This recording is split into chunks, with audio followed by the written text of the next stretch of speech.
Hello Legion, this is Hadrian, thank you for being here, and welcome to a brand new survival school series in the Long Dark. Let me explain for a moment what to expect from this series. There's a timestamp on your screen if you're ready to jump straight to gameplay, so feel free to jump ahead and I'll see you in a bit. But for those of you who do want to know what's going on, this is going to be a tutorial series, daily episodes at 25 minutes each, focused on the fundamental gameplay mechanics of the Long Dark. I say mechanics because, well, the Long Dark lacks its own tutorial, and there's a good reason for that.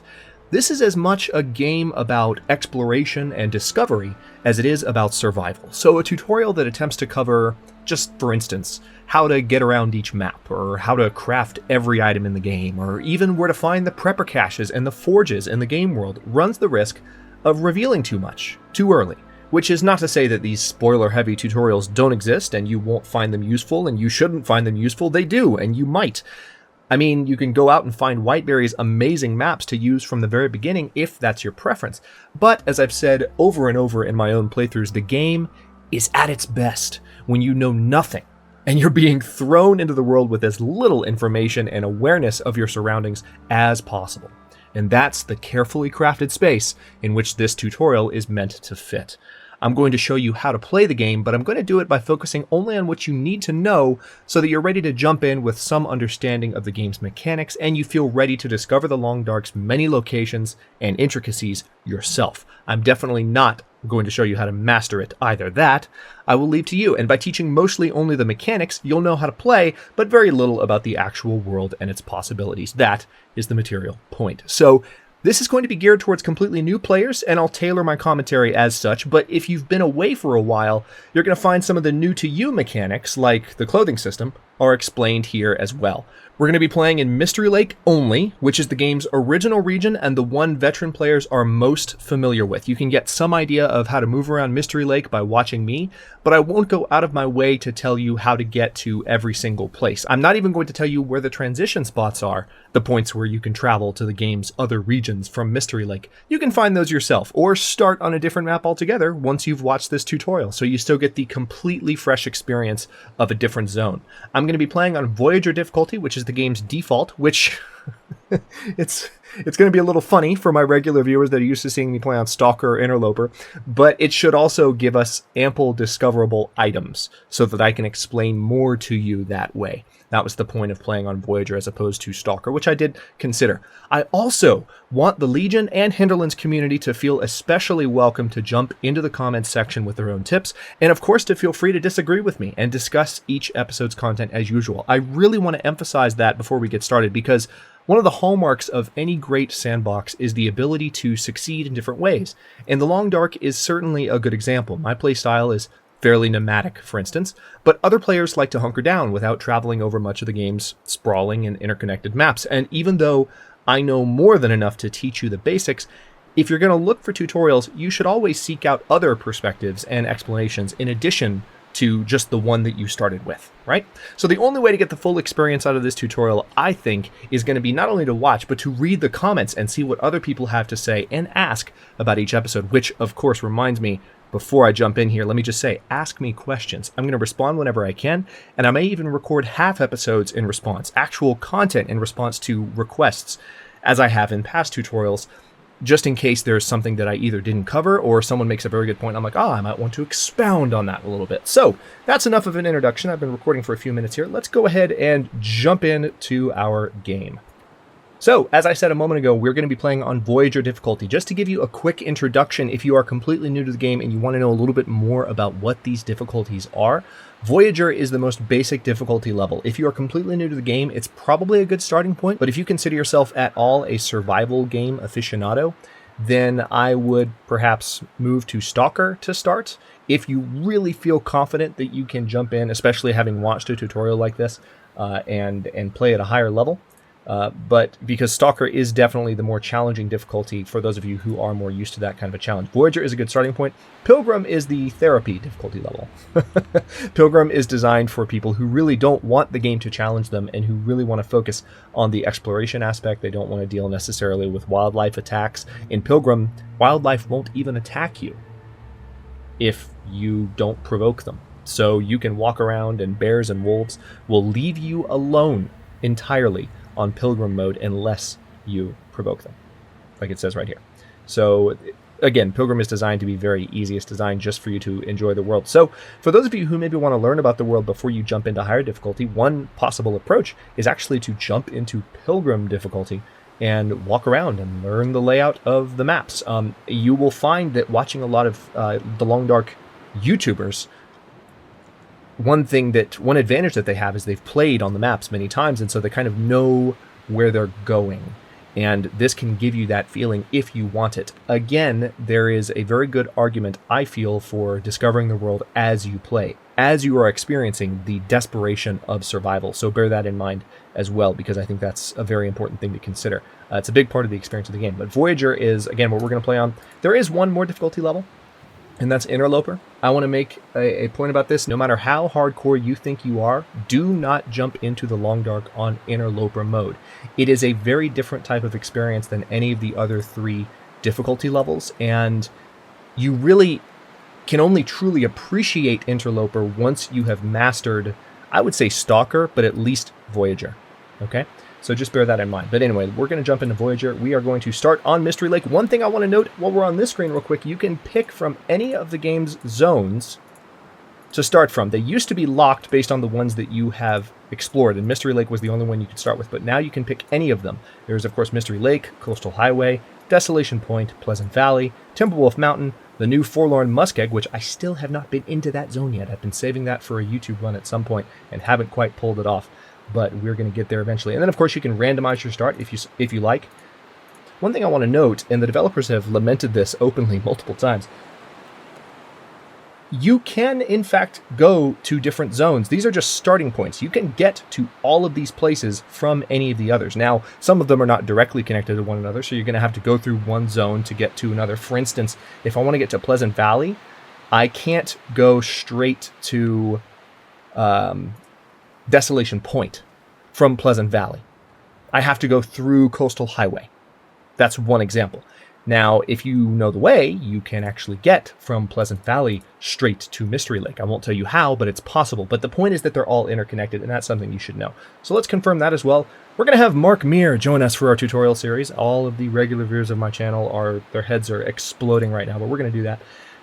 If you didn't know this, the voice actors for the game, for the sandbox characters anyway, are Mark Meir and Jennifer Hale, the exact same male-female duo responsible for Commander Shepard in the Mass Effect series, which is awesome. So you can choose active feats, which are achievements that you unlock over long-term play. I have unlocked, of course, Free Runner so far since the feat system was implemented, and I'm not going to activate it because I want this to be as vanilla a playthrough as possible. So let's go ahead and just confirm that we're going to go in with no feats. We're going to name this Survival School and jump on in. Life is an error-making and an error-correcting process, and nature in Marking Man's papers will grade him for wisdom as measured both by survival and by the quality of life of those who survive. So, anytime you start a fresh playthrough of The Long Dark, it'll start you in a random location and at a random time of day. The random location, of course, unless you're playing Interloper mode, will be in your zone of choice. So we're in Mystery Lake. And I know where we are in Mystery Lake, but it'll also start you at a random time of day. So, one of the first things you should do when you start off any new game of Long Dark, and we're in a bit of a fortunate position right now because since it is about midday, I'm holding down the tab key right now to show me the amount of time left in the day, roughly, and also to show me my condition meters. Now, to do this on the Xbox One, if you're playing there, you can use the menu button. That's the inside right button on the controller to see how your stats are looking if you have not modified the controls. I'm going to step over here and grab these cattails because one of the first things you should do, in addition to looking for shelter, obviously, is start scavenging. And there are very few items, assuming that you are not over encumbered in your inventory, there are very few items in the Long Dark that you can select, that you can look at, that you should not also pick up and hoard. Once you have a little bit more inventory on hand, then you get to make the decision of, oh, okay, well, I don't need that. But in the early game, cattails, like the ones I just picked up, just now I picked up a cattail stalk and a cattail head, which is what you get every single time you harvest a cattail. The cattail stalk is food. The cattail head... Sorry, dear, didn't mean to scare you. The cattail head is good for kindling. And every single time you harvest a cattail, you get both. So we're walking out onto a lake now. Notice there's a fishing hut in front of us. I'm going to go to that in just a moment, but I'm currently walking through the reeds to see if there might be any additional cattails nearby. But yes, those are the two things you should immediately think in terms of doing when you are starting any playthrough of the Long Dark. Number 1, find shelter. Number 2, start scavenging. There's nothing you shouldn't be picking up, including sticks. There's a running joke on my channel that you should pick up every single stick. A commenter chastised me for that a long time ago, and it's become a bit of a tongue-in-cheek comment among my regular viewers. But obviously you shouldn't be picking up every stick once you have as many sticks as you need. But again, the point is, if you can touch it, you should probably be picking it up in the beginning of the Long Dark. So we've entered into our first fishing hut, and there's a number of items to be picked up here. Some orange soda. Notice that it's telling me the condition of the item on the screen, how much it weighs, and how many calories it will restore. Also, every food item has its own way of affecting both hunger and thirst. Sodas restore calories because they, in fact, have more than just water in them, right? So here's an orange soda. So they're going to restore both thirst and hunger a little bit, which is interesting because you can literally live on soda in the Long Dark. There's a rifle cartridge, very nice. 100% condition. Never seen a rifle cartridge less than 100% condition. Some cloth, some reclaimed wood. So this is good for kindling. You can see it's also 100% condition. Half a pound. Sewing kit. We're going to find several of these in this mode. Some newsprint. I'll show you something you can do with that in just a second. But now we're going to start going through these drawers and seeing if we find anything in here. I'm sure we'll find one more item in here. I'd be surprised if we didn't. Worn work gloves. Very nice. And some cardboard matches. And some more cardboard matches. This is all mind-blowing for anyone who's just watched me finish my latest Interloper run. So, all the things. All right, so let's step outside here and have a look around. So, looking for shelter, there's actually a lot going on right now. There's a lot of things to point out. We could go this direction. There's shelters around us. There's these homes in this direction. Now, it looks like a couple of those structures are burned out, which that's quite normal in the Long Dark. Every time you start a game, depending on the difficulty level, more and more structures will be burned out, will not actually be accessible to you. Notice the crows circling in this direction. That's usually an indicator of a corpse of some kind. Now, in this particular case, it's a dead guy. This dead guy is almost always there. So we're going to go over there and pay him a visit real quick. And then we'll come back to look at some of the stuff that I just picked up, specifically the clothing items.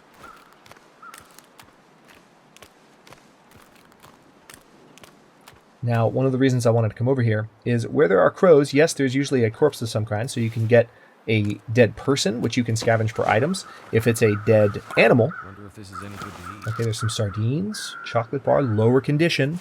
Okay, I'll talk about that momentarily. In general, there's a lot going on at any one time. Here's a pry bar, very good early find. One of the basic tools you need in the game. In general, there's a lot going on in the Long Dark, so I will not necessarily explain every single thing as it happens, because if I were doing that, I would have to move at a pace that would actually be somewhat, well, A, dangerous, and B, boring. Hey, worn long wool scarf. Not bad as an early find. So we've got some good clothing items to start. Well, not amazing clothing items, but that scarf in particular is a good head wrap to start out with. So we've just done a little bit more exploring. As I was saying, we could go there for shelter if we wanted to, but tell you what, since we want to establish a bit of a central location, a place to really hunker down, a home base, if you will, let's actually go in this direction to one of the main locations that you might consider for such a base in Mystery Lake. And what you should think about when looking for not only shelter but a home base is you want to have a place that is near resources. Now, in this case, this place is near a whole bunch of different resources. I've been in here, right? Yes, I have. So we went through a couple of different huts. That's the first hut I went through, and then the other one. So we came from that direction. On the other side of this rock is the river. We stepped out onto this lake. This is Mystery Lake. We're literally on the Mystery Lake at the moment. So yes, you want to be near resources, places that you can scavenge, a place where you can find food, but also a place where you're reasonably certain you'll be near wood, for instance. And look, there's lots of trees all around. Can you chop down trees, Hadrian? You might be wondering. No, but when there are storms, or when there's a lot of wind, branches and sticks and all kinds of lumber, large and small, will end up on the ground. And depending on the tools you have, you can break it up, chop it up, and bring it inside for fire making, which also helps with water. Now, notice there are some more cattails hidden here. You should always be picking stuff up in the early game if you can see it, if you can select it, whether it's a cattail head, whether it's old man's beard, which is something that can hang from branches. I don't think I've seen any quite yet. But again, as long as you have room in your inventory, you should be picking stuff up. You can worry later about, well, should I make subjective judgments on what to keep and what to leave behind? But in the early game, especially when you're new and you're still figuring things out, pick stuff up so that when you get back to a safe spot, you can actually look around. And yes, I know I picked up some clothing items I haven't put on yet. That's because when I get back, I want to actually show you how the clothing interface works. So you might have noticed this icon has popped up in the bottom left. What does that mean? That means we are dangerously close to the bottom of our freezing meter. And notice we're still at 100% condition, but we have these 4 meters, one representing our warmth, one representing our rest state, one representing our hunger, and one representing our thirst. So it's actually, I said those in the wrong order. Thirst is second from the bottom, and hunger is at the very bottom, along with an actual calorie meter, which is quite nice, right? So let me step up here and step inside, and we're going to talk a little bit more about how those meters work, because that is one of the first and most important lessons I can teach you in this series, is how to read that screen. So when you've got this pulled up, and you're looking at this thinking, okay, what does this mean? Am I in danger because it says I'm numb because there's a red indicator on the bottom? No, the red indicator means that you are in danger of losing condition. And when the condition meter actually pops up on the screen, I'm going to let this go away. When you start to see, and we'll see this later on, when you actually see a percentage by the indicator there, so if I saw the red indicator indicating that I'm cold, in addition to 100% or 99% or 98%, that would indicate that my life is actually being threatened by whatever condition is on the screen. So it wasn't quite life-threatening cold yet because my condition wasn't that low, but there are a couple of other things that can pop up when you're cold. You can get hypothermia risk, you can get frostbite risk, so you generally want to avoid letting that meter get to the very bottom. You want to avoid any of the meters getting to the very bottom. But the most important thing for you to understand is that what matters is keeping your condition close to 100%, at or near 100%, right? Because you're dead at 0. You're not dead when you hit the bottom of the numbness meter, even the hunger meter, or the thirst meter, anything like that. You don't have to worry about any of it. Just bear that in mind for the future. So let's have a look around here and see what else we can find, and then I'll talk about the clothing item, because we've just entered into an area that has a ton of stuff to be found. And this is a great example of what it's like to scavenge in the long dark. When you find yourself in a new interior location, do yourself a favor. It's a favor that I have not even always done while playing the long dark, whether in solo play or play for YouTube. Pick up, number one, pick up everything you can find as long as you have room for it, right? As long as you can afford to carry it and don't already have plenty otherwise. And we're at the beginning of the game, so that is generally true. We can afford to pick up everything we can. But also, look in every possible crevice. We're finding lots of things. I'll show you what we found in just a moment. But right now, I'm just picking up everything that I've got because this is what you should be doing, right? Okay, so we're going to come over here, and there's even more stuff. There's a granola bar. There's tomato soup. There's something on the counter that's really important, but I'll get to that in a second. There's tea. So we found some bandages. We found, oh, there's a jerry can. This has lots of lantern fuel in it. Speaking of lanterns, hey, look what we've got. All right. So now we've got an actual lantern for when it gets dark. We have a light source, which, as you can imagine, is quite handy. I'm going to hit H to holster this. It would be the B button on an Xbox controller. And let's look through this file cabinet. We're going to go through everything in here. Oh, decent wool tube. Very nice. So more to add to our clothing. Scrap metal. Nice. Again, I'm not worried too much about my inventory right now because I can carry 66 pounds. I'll go over the inventory system in a moment, and I'm only at 40, so that's why I'm picking everything up. So don't worry too much in the early game about, should I pick this up, should I not? You should not worry about making those judgments until later on. Let's step up here. Here's a dead guy.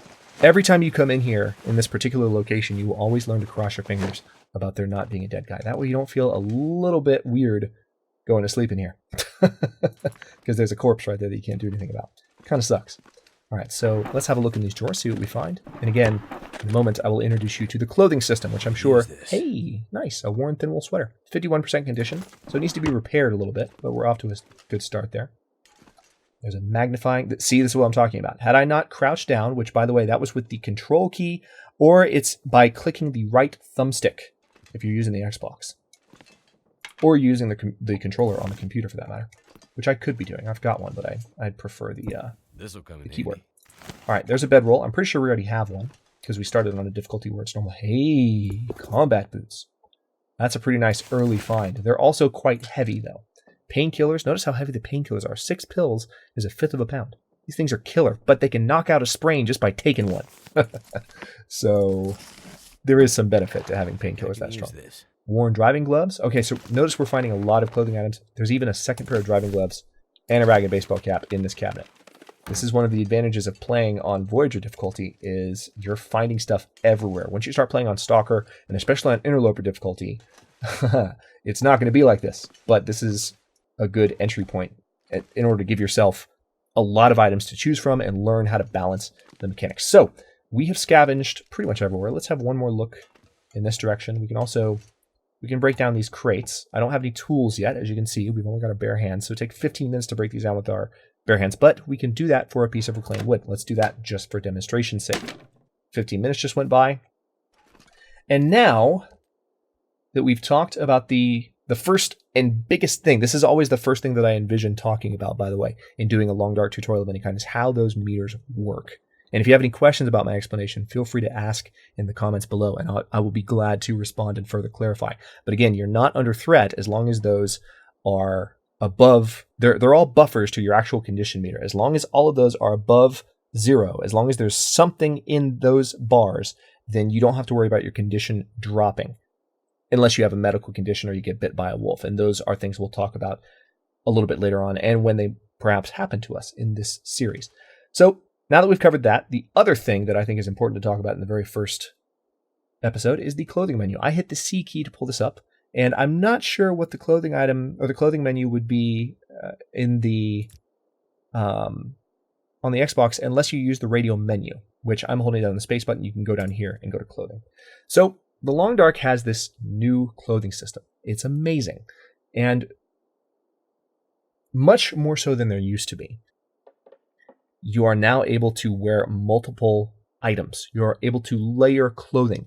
The downside being clothes are heavy. So if you're putting on a lot of clothing, it's actually taking up more space in your inventory than ever before. But notice, I'm actually going to we're going to use this paper doll to maximum effect here. I'm going to take off every single thing that we have. I can't do it for long because notice it now feels like 27 degrees. It's too cold in here for this character at present. Now, what we could do to fix this so that I can effectively teach you this system without worrying about how warm it is we can start a fire, which we're going to do. Every time you start a fire in the Long Dark, this is a very, very common thing.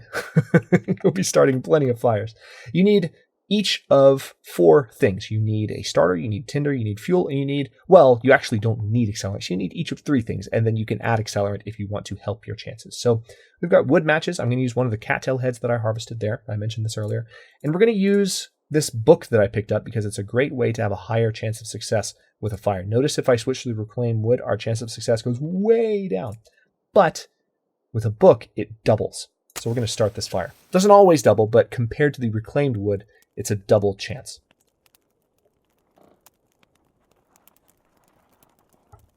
Now the game likes to give you a good sense of suspense while starting a fire, so it's going to take a second to get this going. But that's fine. It'll give us the opportunity to,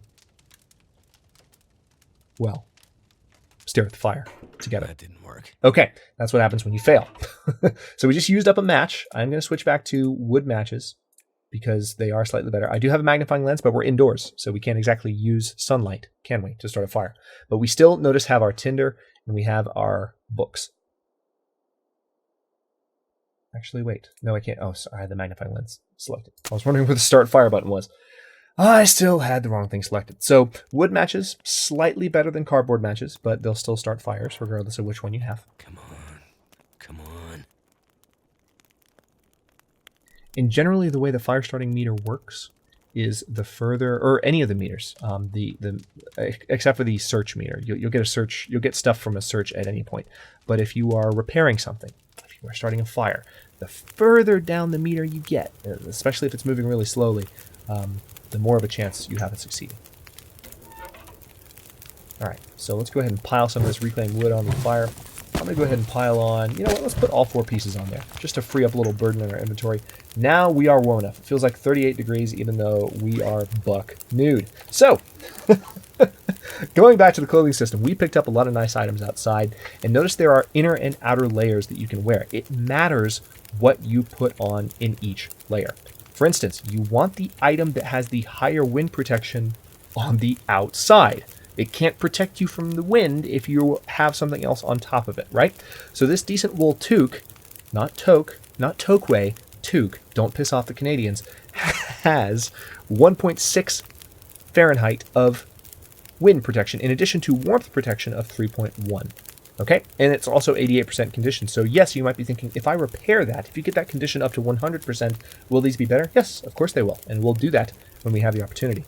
There are other things for clothing items as well, but we'll get to that when we're actually putting clothing on. So I'm going to put the toque on in the outer slot, and then we're going to put the worn long wool scarf on. We have a ragged baseball cap as well, but guess what? It's not as good as this worn long wool scarf. Let's go ahead and put that on. Now, to the game, it's showing this on top of the toque, but I assure you, this is our outer layer, right? All right, so now we've got some worn work gloves. Which do we put on? We've also got these driving gloves. They actually, it seems like the driving gloves have less of a warmth bonus, but they have more of a wind protection bonus. So we'll be a little bit warmer in wind if we wear these new driving gloves. The thing about the work gloves is that they're not really designed for warmth, right? So I actually think what I might do, well, it's interesting. There's still kind of an argument based. See, the driving gloves that have holes in them, they're not designed to protect you from warmth. It even says so, not much use in the cold. I'm just looking at their raw stats. Let's go with the worn work gloves, right? We're going to get a little bit more just raw protection out of those. Now, as far as, notice that each of the main layers have 4 slots. You can have shirts and then jackets. You can have underwear and then pants. So we're going to start with this inner layer here. We've just got decent thermal underwear. That's it. So we're going to wear those. And then for the inner layer of our pants, we've got decent jeans. So we're going to wear those. Notice no wind protection from either of these, just warmth protection, right? There's some other properties that I'm going to talk about once we finish going over this. Now you might be noticing there are still some plus icons in some of these slots where we've already put something on. That just means that you have something else to wear in that slot if you would like to. So we've got some socks that we took off as well. Let's go ahead and put those on. Shoes, we picked up those combat boots, which actually are not as good, believe it or not, as the decent work boots that we were already wearing. But once you fully repair these up, these protect you more against wetness.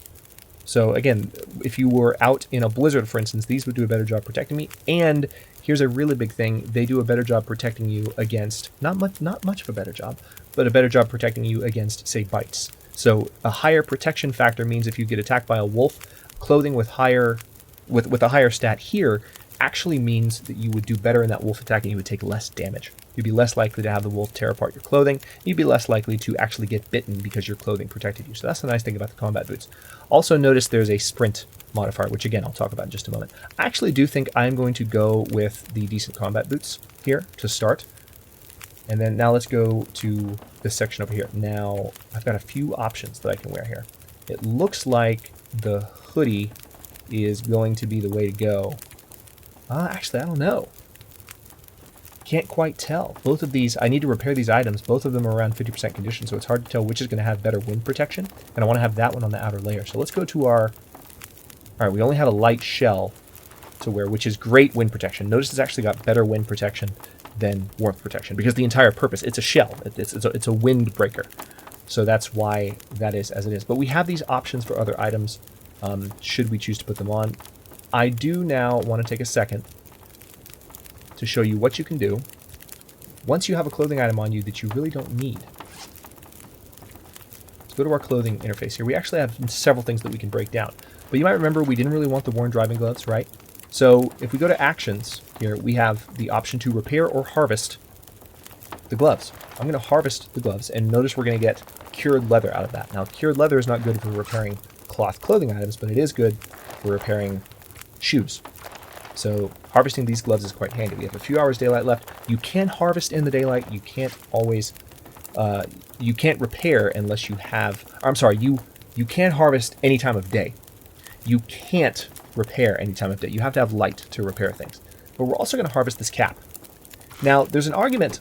You don't always just want to harvest every single clothing item you're not using anymore, because now with this clothing system, especially because, as I said, things get so heavy, there's an argument for keeping some of these items, which is why I'm actually going to keep these work boots. Because I've got some leather. I don't need to harvest these for their leather. I've got some. Let's put them over here. By the way, to do that, I just right-clicked. Then you can move stuff around to where when you drop something, you can actually organize your space that way. Now, I'm not sure how to do that on the Xbox. So check the comments below if someone wants to inform me how to move stuff around in the Xbox version. So let's go back to this though. So anyway, we got some cloth out of harvesting the cap. We're not going to harvest the shoes, but the cloth will enable us. I think I've got a couple of cloth actually. We've got 3 cloth. And also, I do believe I picked up a sewing kit. Did I not? Yes, I did in fact pick up a sewing kit. That's handy as well. So, wrong interface. Let's go here. Also, I picked up this extra bedroll. That's one area where I'm going to get a lot of extra cloth right now. Check that out. Anytime you find an additional bedroll, harvest it. Get the cloth. Unless you really, really, really want 2 bedrolls. Because that's 10 cloth I now have. I can do a lot of repairs to my clothing. And that's exactly what I'm going to do. So I've got this worn hoodie. Let's go ahead and repair that. 2 hours daylight left. Notice we're running out of daylight. I will need to start a fire soon. I'm also parched, I've got a thirst-related condition indicator on the screen here. I'll get to that in just a moment. I've got a little bit of daylight left, 2 hours. I do want to make use of that to go ahead and repair this sweater, because I want a little bit of a better idea how it's going to compare to that hoodie. All right, and I'm out of daylight. Thankfully, I did get far enough. Notice that the game is telling me my repairing skill just went up a little bit. We'll talk about skills a little bit later on.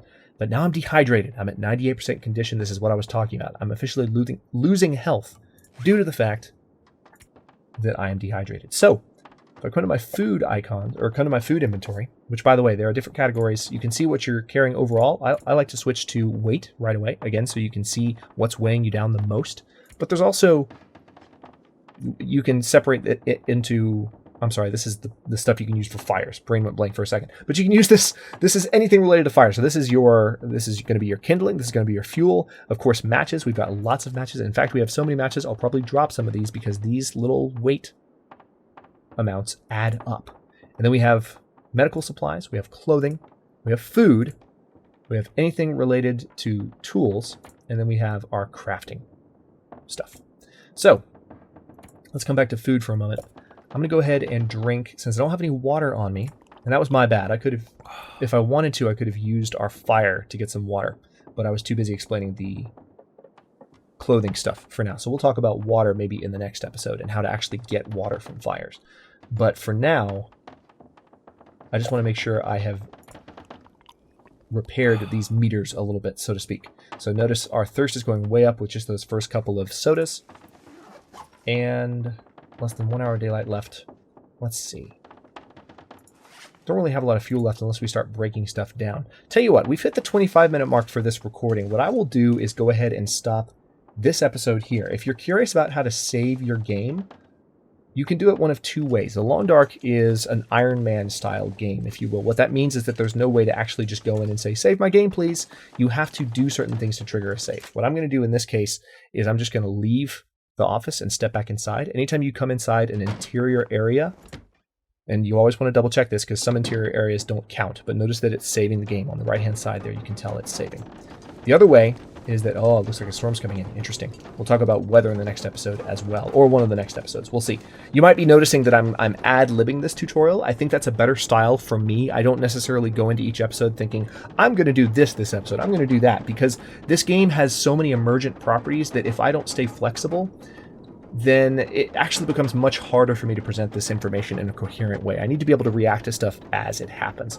So the other way, by the way, for you to save is to actually rest a little bit. And we'll talk about the rest system as well in the coming episodes. Thanks very much for watching. If you enjoyed this one, don't forget to like the video and subscribe to follow along. New episodes in the Long Dark Survival School series will be airing every day at 6 p.m. Eastern Time. Comments are always welcome. Let me know what you think, and I'll see you next time.